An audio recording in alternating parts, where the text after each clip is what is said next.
Hi guys, today we're going to be doing a video on how to drain the coolant on a 2013 Chevy Silverado Duramax diesel 3500 HD 6.6 liter. Okay, so this is an LML Duramax model. It was made between 2011 and 2016, and this coolant system has a few issues. Tony, what were the issues? It doesn't have a bleed screw like usual. A radiator drain petcock and no filler cap, so it's all a closed system. It makes it really difficult because you got to drop the bottom radiator hose, and it's got a clip, and you got to kind of kick it back lightly with your screwdriver so it'll drain. And then when it did drain, we didn't get it all out. Yeah, so let's look here what we did and explain a few things. The thermostat housing is right over here, and usually this has,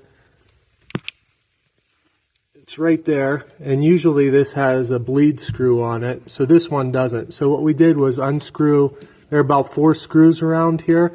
It's right next to the alternator and the air conditioning compressor. And so you take off those 4 screws. Here are your thermostats. So we take those out, and then you can connect the bolts again for the thermostat housing. Then over here, this is the coolant reservoir.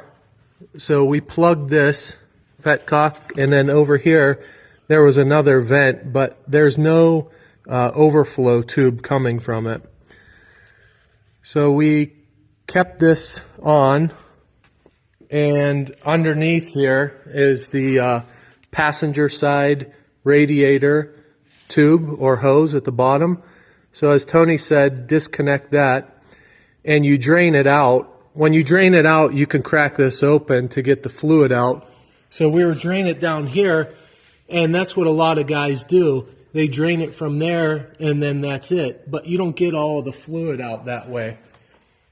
So some guys have cut the hose down there and spliced it and different things to try to get the coolant out. But what we found that worked was took this hose off that was on the top of the reservoir coolant tank, and we pumped air with the compressor. So we pumped air into here, and then when we did that, it really started flowing out that bottom radiator hose, and it filled up an additional, what'd you say, Tony, about another gallon or so under there. Right. So the last thing we're going to do, just to make sure we get all the rest of it out, is we're going to take this bottom hose off the coolant reservoir tank, and we're also going to blow out that line. So you have to leave everything else sealed and leave the thermostat housing connected so it's a closed system. So the only openings, this will have to be reconnected, and we'll only be blowing out of here or into here, and it'll be coming out the lower radiator hose.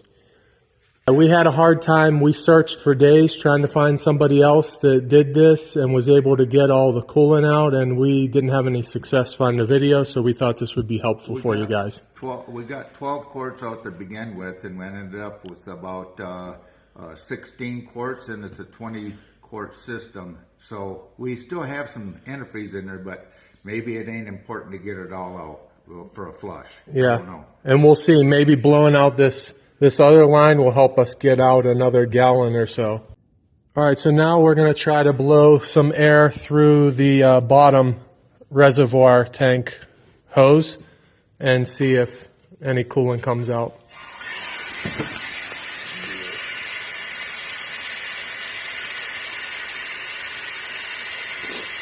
Nothing so far. Okay. Nothing. Okay. All right, so Let's try the top one again. Where's that top one? it's over here. Okay, let's try the top one again, just for grins. Yep, good. A few drips. Okay. Okay. So maybe that'll save you some time. Don't worry about doing the bottom one. Just do the top one. That's where all of our extra coolant came out of. Hope that was helpful for you. So the next thing we're going to do is put 2 cans of this cooling system cleaner in there and fill it with distilled water through here. We're going to connect everything first, of course, all the hoses and everything. And then how many gallons of distilled? 5, if it takes it. Okay, 5 gallons and 2 of these. And then we'll run that through. For a couple 100 miles or 100 miles or whatever, get it nice and hot, run it through your heater, core, and all that. So Okay. And then after, we'll do the same process. We'll take off the little radiator hose, drain it, and we'll blow air again through the top hose from the coolant reservoir tank. And then after that, we'll fill it with Dex Cool again. All right. Have a good day.